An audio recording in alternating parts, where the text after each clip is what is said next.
2. La situación es intolerable. De entre la cuarentena de hombres y mujeres que se habían reunido aquella tarde en el Club Diógenes, fue un hombre maduro pero fornido quien habló primero. Su nombre era Charles Somerset. Entre los famosos 26 duques de la aristocracia de Albión, ocupaba el quinto lugar como heredero del ducado de Beaufort, que poseía extensos territorios en el noroeste de Inglaterra. El antiguo vicejefe del Estado Mayor del Ejército golpeó con el dedo sobre la mesa y lanzó una mirada afilada hacia los presentes, como si no fuera un dolor de cabeza suficiente que Roma haya descubierto la existencia del gueto, encima resulta que no hemos aniquilado a los monstruos. Pero, ¿qué demonios ha hecho la expedición de exterminio? Según los informes que nos han llegado, el sistema de bloqueo ha dejado el gueto completamente inaccesible desde el exterior, respondió Albert Haab, duque de Newcastle, sin cambiar su cara de póker. La casa ducal de Newcastle, que contaba con posesiones en el nordeste de Escocia, no ocupaba más que el 19º puesto en la lista de duques, pero Haab era juez del Tribunal Supremo, además de miembro de la Cámara de los Lores y Lord Canciller, de manera que en palacio solo estaba por debajo de la familia real y el arzobispo de Canterbury. Señalando hacia el mapa tridimensional de Londinium que había sido proyectado mediante láser sobre la mesa, añadió: para llegar al gueto hay que pasar necesariamente por este punto. Ahora mismo no sabemos cómo abrir el muro de aislamiento. De hecho, no sabemos ni qué grueso tiene ni de qué material está hecho. No estamos en situación ni siquiera de soñar con exterminarlos. ¿Y si lo volamos?, preguntó Lord Tennyson, un famoso poeta miembro del Royal Council, volviéndose hacia el viceministro de Interior Boswell, echándose una cucharada de mermelada de rosas a su Keimbrictea. Con miel y leche, dijo con voz afectada. Si de todos modos vamos a inundar los túneles, podemos utilizar directamente los métodos más violentos, ¿no os parece, señor viceministro? El cuerpo de ingenieros ya lo ha intentado. Boswell se encogió de hombros, acariciándose la barba bien recortada. Su inteligencia y buen juicio había hecho que se ganara la confianza de la reina, pero desgraciadamente su linaje no le situaba entre los 26 duques. Probablemente se sentía intimidado ante los representantes de aquellas 26 familias, apenas 400 personas, que poseían el 25% de las tierras y el 70% de la riqueza del reino. Con un tono vacilante, explicó: no está claro aún de qué material está hecho, pero hemos descubierto que el muro puede resistir una detonación de 50 kilos de TNT sin sufrir ni un rasguño. Y no se trata solo de los explosivos. Ni los productos químicos ni la electricidad han tenido efecto alguno. Hemos intentado investigar qué ocurría al otro lado del muro con ondas sonoras, pero eso tampoco ha funcionado. El gueto se encuentra literalmente aislado del mundo. Vaya, vaya. Esto está cada vez más complicado. Al escuchar las explicaciones de Boswell, Jonathan Montagu Douglas Scott se cruzó de brazos. Aquel anciano escocés de nombre interminable ostentaba el cargo de Lord Guardián del Sello Real y, como duque de Buccleuch, ocupaba el puesto 12º. Era el más entrado en años de todos los aristócratas presentes en la sala. Frotándose la larga barba, dejó escapar un suspiro de cansancio. El plan era exterminar a todos los monstruos antes de que cayera la noche y conseguir así despistar algo al Papa y los medios. ¿Qué ha sido de eso? Hemos conseguido rescatar al Papa y a la Santa por los pelos, pero ahora los vampiros se han encerrado en el gueto. No hay duda de que el Vaticano se ha dado cuenta de que estábamos al corriente de la presencia de los monstruos. Incluso los ciudadanos de a pie empiezan a mostrar signos de intranquilidad, ahora que saben que han estado viviendo todos estos años con esos engendros bajo los pies. El anciano hablaba con los ojos clavados significativamente en una figura que llevaba todo el rato en silencio con los brazos cruzados. La mirada del aristócrata atravesaba como una aguja a la oficial de caballería anaranjada. Todo esto es por culpa del fracaso de las operaciones de anoche. Ah, por cierto, ¿no fuisteis vos quien diseñó el plan de ataque, viscondesa de Carsley? Coronel Spencer, ¿qué pensáis de este asunto? Con permiso, abuelo, hablar de esto ahora no lleva a nada. Quien respondió así al venerable anciano que había guiado las políticas del reino durante medio siglo no fue la joven oficial. Para defender a Vladimir, la mujer cargada de perlas había levantado la voz. Extendiendo los brazos como para cubrir a su amiga, la duquesa de Erin Jane Judith Jocelyn lanzó hacia el duque de Buccleuch una mirada llena de sarcasmo. No sé si recordáis que fuimos precisamente todos los que estamos aquí los que dimos el visto bueno al plan de ataque presentado por la coronel. No, es un poco deshonesto echarle ahora todas las culpas a ella, pero quien lo llevó a cabo fue ella. ¿No creéis que si hubiera sido un poco más hábil sobre el terreno los resultados habrían sido distintos?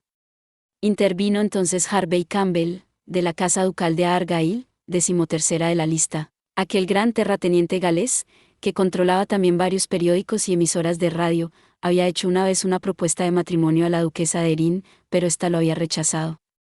No era raro pensar que el tono venenoso de su voz tuviera algo que ver con el rencor que le guardaba por ello. De momento, estamos controlando la información que sale a la luz, pero ya se sabe que el público tiene en el oído muy agudo. Incluso parece que hay gente que ya está empaquetando todo lo que tiene para huir de Londinium. No sería extraño que pronto se produjeran escenas de pánico. ¿Con qué cara vamos a ir a contarle esto a su majestad? Os pido perdón a todos por haber causado estos problemas. Ha sido todo culpa mía, respondió una voz profunda al ataque irónico del duque de Argyle. La joven oficial se había puesto de pie. Después de asentir brevemente hacia la duquesa de Erin para tranquilizarla, se enfrentó a las miradas que la atravesaban. Acepto mi responsabilidad por no haber sido capaz de exterminar a los monstruos como prometí. Sin embargo, quiero recordar que yo ya había solicitado repetidas veces permiso para eliminar el gueto. Tendríamos que habernos ocupado del problema antes de que llegara esto. Pero, ¿acaso no fue este mismo consejo el que rechazó cada vez mis peticiones? El gueto era la gallina de los huevos de oro. El 80% de la tecnología y los bienes que producía acaba convirtiéndose en patentes de vuestras empresas. Por eso protegisteis a los monstruos de mis propuestas. La situación actual es el resultado de ello. ¿Habéis pensado en quién tiene la responsabilidad de todo eso? Medid vuestras palabras, coronel. Cualquiera diría que queréis eludir vuestra culpa echándonosla a nosotros, intervino de nuevo el duque de Buccleuch, con la clásica sonrisa maliciosa de los aristócratas de Albión. No os negaré que nuestras empresas utilizaban la tecnología inventada en el gueto. Pero no olvidéis que todo formaba parte de un plan aprobado por su majestad para el desarrollo del reino. El duque de Buccleuch tiene toda la razón. Además, nosotros siempre habíamos pensado que siendo los vampiros solo 1 o 2 centenares podríamos quitárnoslos de encima con facilidad en cualquier momento, dijo, retomando el hilo, el duque de Argyle, aún con más veneno, mirando agresivamente a la oficial. ¿Quién podría haber pensado que el ejército tendría una actuación tan pobre? Coronel, ¿no habría sido mejor atacar con toda nuestra potencia anoche, contando con que habría algunas bajas? Si hubierais ordenado abrir las compuertas antes, podríamos haber ahogado a los monstruos y ahora no nos veríamos en estos aprietos. ¿Me equivoco? Mary respondió de forma inexpresiva a las preguntas del aristócrata, aunque bajo el control de su voz se adivinaba la presencia oculta de una tormenta de ira. No era un problema de potencia de ataque. Proseguir las operaciones después de que se activara el sistema de aislamiento habría sido extremadamente peligroso. No creo que mi decisión de ordenar el repliegue fuera equivocada. Creo que sois demasiado blanda, coronel. Exhalando el humo del puro que fumaba, el duque de Argyle respondió con un tono que mostraba solo una décima parte de la seriedad que habría tenido al hablar de la enfermedad de una mascota. Sacando un nuevo puro de una caja plateada, añadió despreocupadamente. Para acabar con un problema grande hay que aceptar un problema pequeño. Dudo que os podamos felicitar por haber puesto en peligro la seguridad del reino a cambio de salvar la vida a unas decenas de soldados. Este tipo de cálculos son la clave de la política. ¿La política? Repitió Mary, con voz monótona, sin cambiar de expresión. ¿Os referís a las muertes de mis hombres hace 2 años? Hace 2 años. Ah, la rebelión de Percy. Efectivamente, fueron víctimas necesarias. El aristócrata posó un dedo en la frente como para despertar los recuerdos del pasado. Mientras encendía el siguiente puro, que probablemente costaba más de lo que ganaba un trabajador corriente en un mes, explicó. Cuando convocamos al líder del ejército rebelde a Londinium con el pretexto de abrir negociaciones, era clave pillarle desprevenido. Si no os hubiéramos enviado a vos y a vuestros hombres a acompañarle desarmados, el rebelde y sus esbirros nunca habrían aceptado venir a la capital. Lo que resulta una pena es que debido a eso os pusieran ese mote de Vladimiri, una pena. Murmuró la coronel al mismo tiempo que una luz fría encendía la mirada. La mujer dejó caer la musculosa mano hasta la cintura, de donde le colgaba el sable. Por un instante pareció dispuesta a desenvainar el arma, pero enseguida desvió los dedos hacia el bolsillo y sacó un pañuelo para llevárselo al rostro. Los hombres muertos fueron víctimas necesarias, y os parece. Una pena, lo de mi mote. No tengo palabras, duque de Argyle. Como miembro del ejército del reino, no puedo contener las lágrimas de emoción. Aunque parte del plan de anoche no acabara de salir bien, al menos el rescate del Papa y la Santa fue todo un éxito. Yo creo que la coronel hizo un gran trabajo, intervino, entonces, Boswell para distender los ánimos entre la oficial y los aristócratas, que la atravesaban con la mirada, intentando, sin duda, relajar el ambiente. el hombre de confianza de la reina cambió torpemente de tema. Sea como sea, ya habrá luego tiempo para discutir quién tiene la responsabilidad de qué. Ahora hay problemas más urgentes. El caso de la hermana Esther, por ejemplo. ¿Cómo debemos presentarlo a los medios? ¿Es este el momento de hacer público que es la hija del difunto príncipe? Obviamente, debemos esperar aún un poco, replicó el duque de Newcastle, tomando un grueso fajo de documentos que había sobre la mesa. Los papeles contenían toda la información relacionada con la persona de la que hablaban. Desde la noche anterior, el Ministerio de la Casa Real, la Cámara Estrellada, el Departamento de Información y el resto de los 28 organismos competentes habían estado trabajando sin descanso para presentar aquellos informes. Empezando por los resultados del análisis de ADN de la noche anterior, contenían todo tipo de datos acerca de la nueva candidata al trono, que parecía ser a la vez la más legítima. Después de echar una mirada a esto, me parece que todavía necesitamos un poco de tiempo para redactar un informe oficial adecuado. El paparazzo está bajo custodia y el Vaticano ha accedido a no decir nada.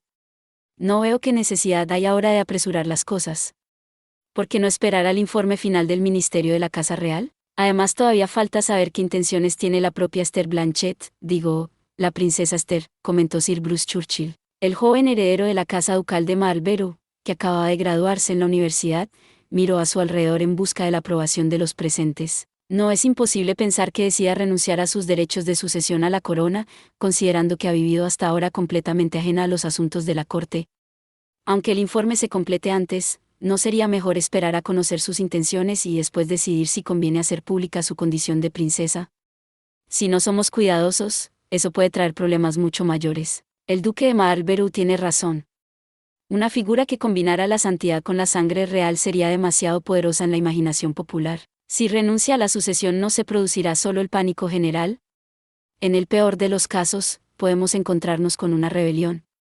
Que haya tenido que venir a aparecer precisamente ahora, al contrario, puede ser el golpe de fortuna que necesitamos justo en medio de estas desgracias.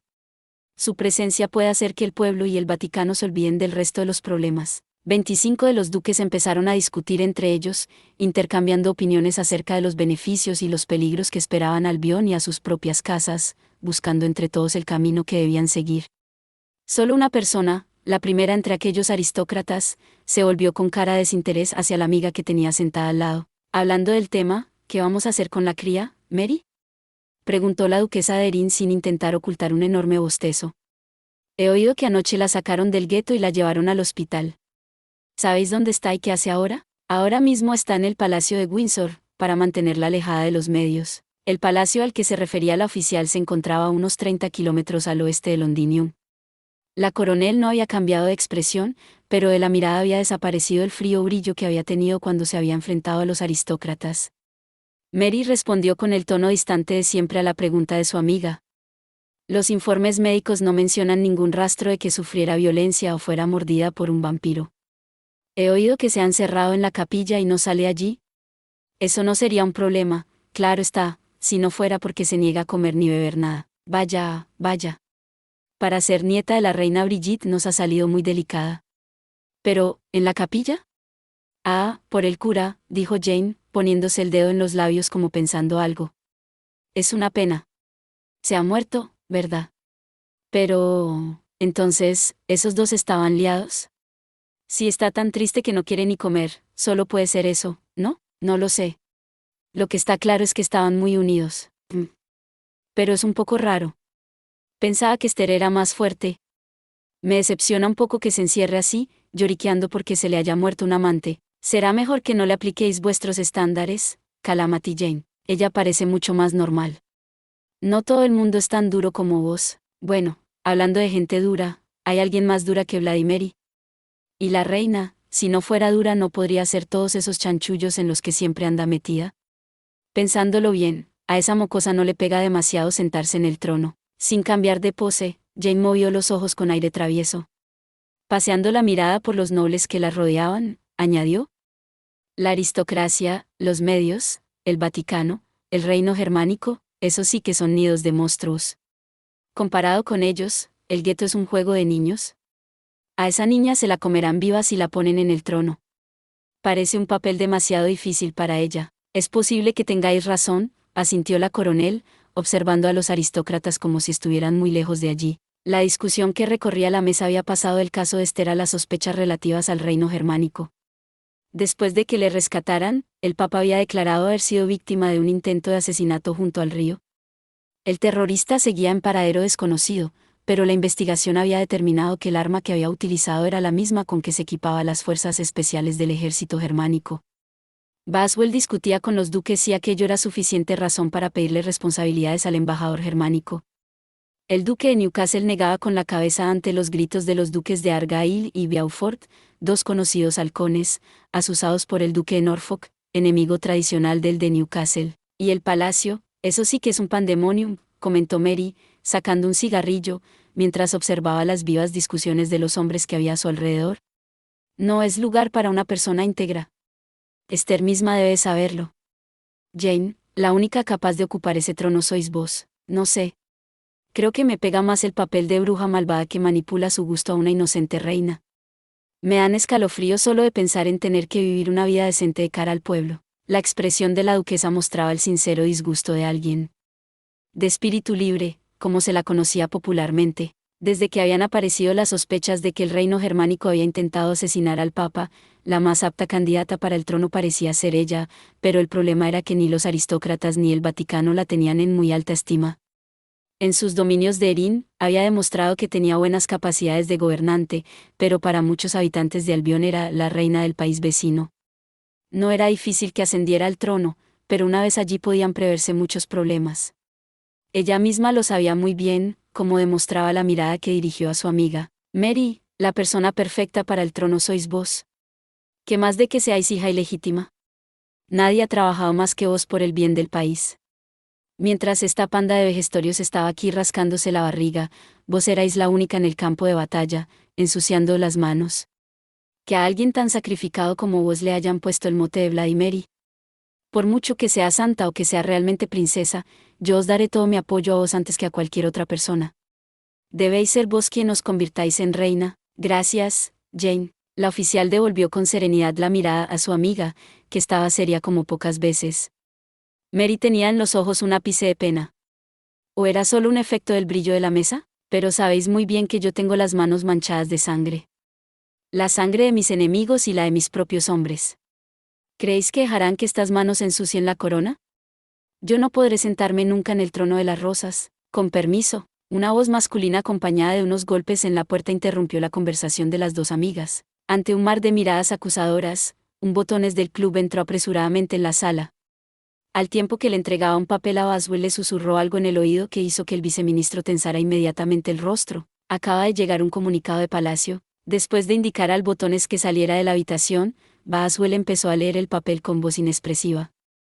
Menor que, hoy a las 18:50, el estado de su majestad ha empeorado repentinamente. Reunión inmediata en Palacio, mayor que. Bueno, por fin parece que ha llegado lo que todos estábamos esperando, comentó Jane hacia su amiga, levantándose en medio del alboroto que se desató en la sala. Vamos a Palacio, pues. Puede que esta sea la última vez que veáis con vida a vuestra abuela, Mary. Mejor que os preparéis para lo peor, lo sé. Enseguida iré. Podéis ir directamente, Jane. Yo pasaré por Windsor para recoger a Esther. Sería una pena que no conociera a su abuela antes de que ésta nos abandone. Claro, lo mejor será que os acompañe. Ya que sois hermanas, lo natural es que vayáis juntas. ¿Hermanas? Nosotras. A Mary le apareció en el rostro un cierto color de sorpresa, como si acabara de darse cuenta de aquello. Antes de que pudiera decir nada más, la duquesa de Erin ya se había dado la vuelta, como el resto de aristócratas, y había salido de la habitación, esquivando los grupos de amigos que cuchicheaban entre sí. La coronel se quedó sola en la estancia, sin más compañía que el humo. Hermanas. Es verdad. No lo había pensado. Mary esbozó una sonrisa mientras apagaba el cigarrillo en un cenicero, como sorprendida por su propio despiste. Darse cuenta entonces casi más que despiste era estupidez. Pero aquella era la verdad. Esther Blanchett era su hermanastra. Su posición social, el entorno en el que se habían criado, sus posesiones. Aparentemente no podían ser más distintas, pero, aún así, ¿me permitís un instante, coronel? Una voz profunda interrumpió los pensamientos de la oficial. ¿De dónde había salido?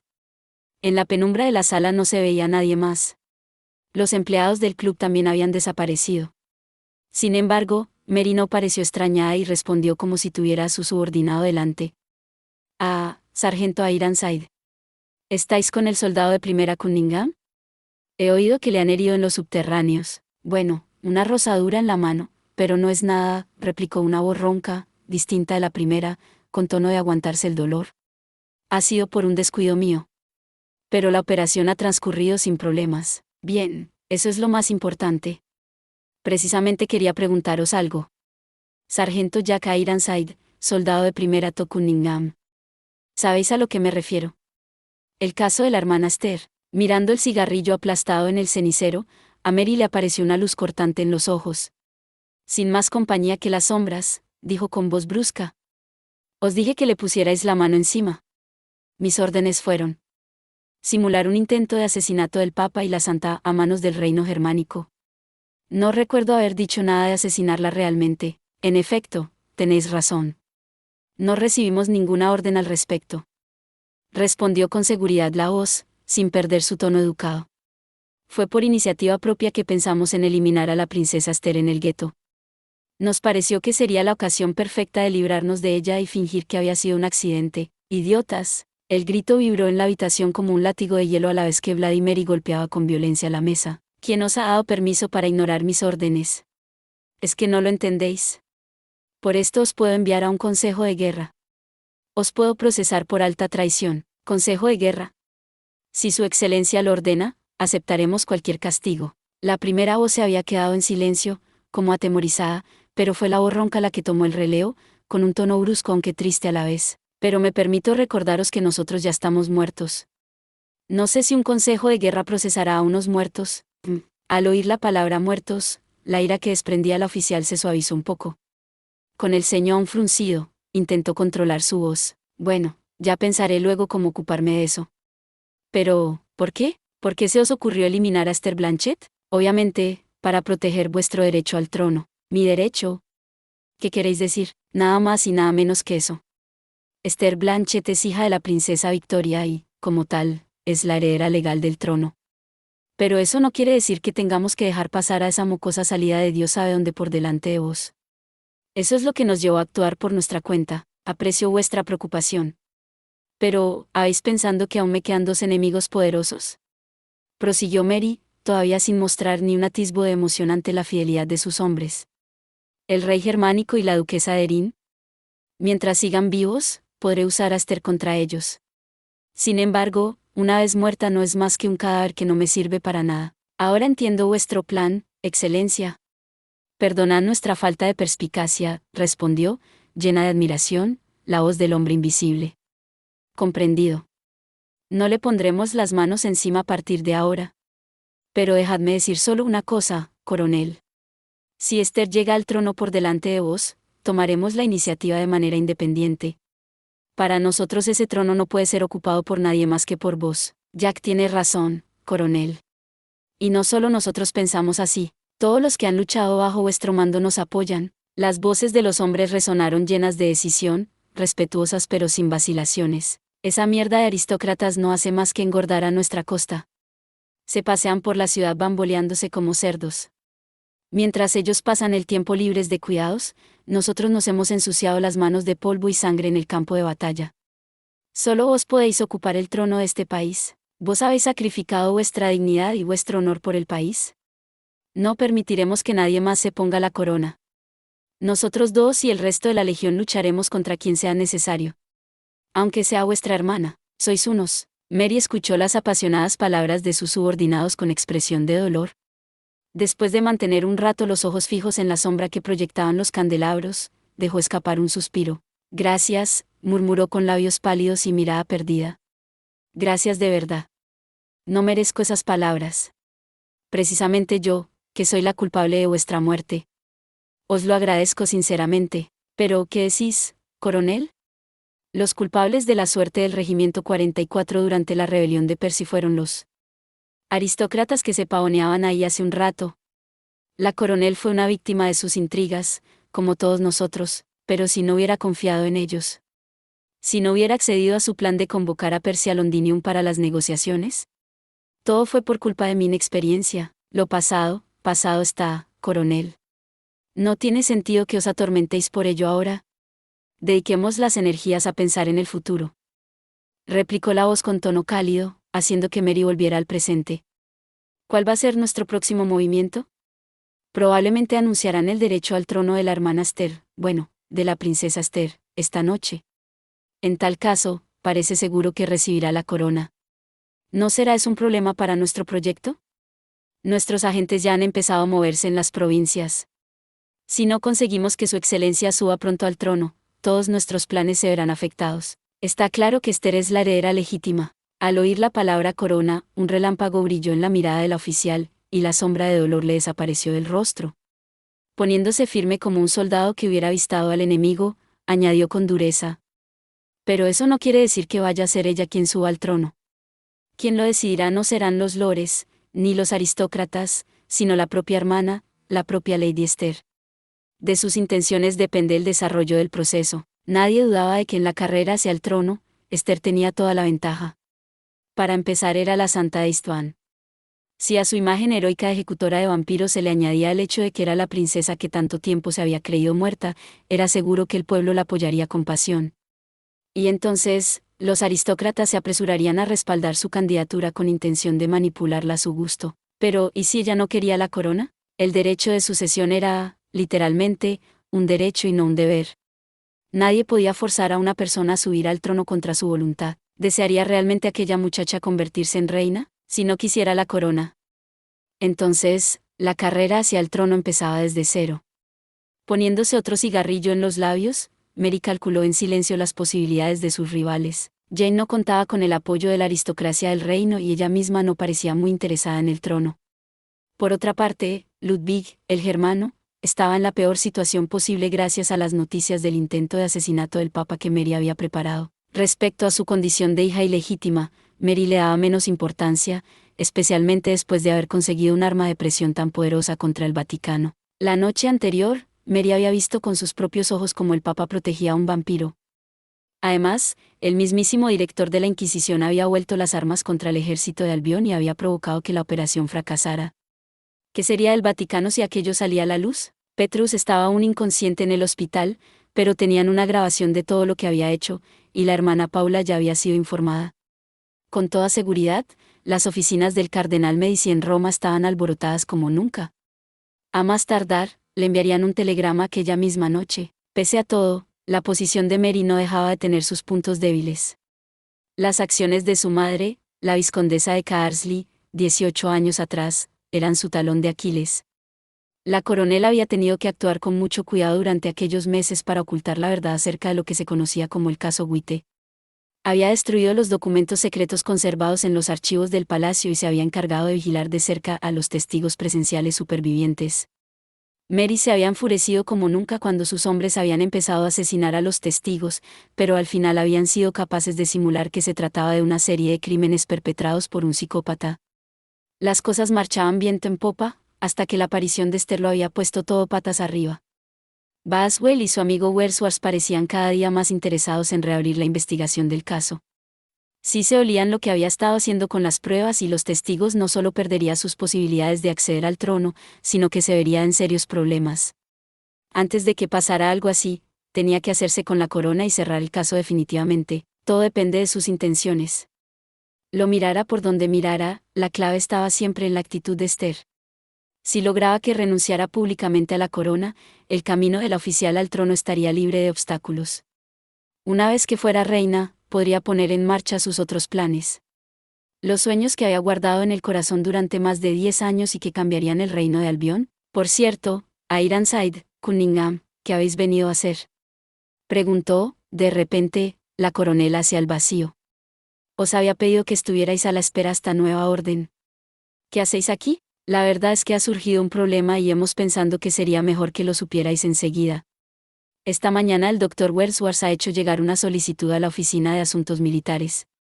Ha pedido los archivos de los soldados biónicos que hayan recibido mejoras corporales de tipo K en los últimos 50 años, o sea, nuestros archivos. ¿Qué? Mary estaba a punto de encender el cigarrillo, pero se detuvo y preguntó con ojos serios. Es una información contrastada, sargento. Diversas fuentes la han confirmado. Tal y como están las cosas, que el doctor descubra nuestra identidad es solo cuestión de tiempo.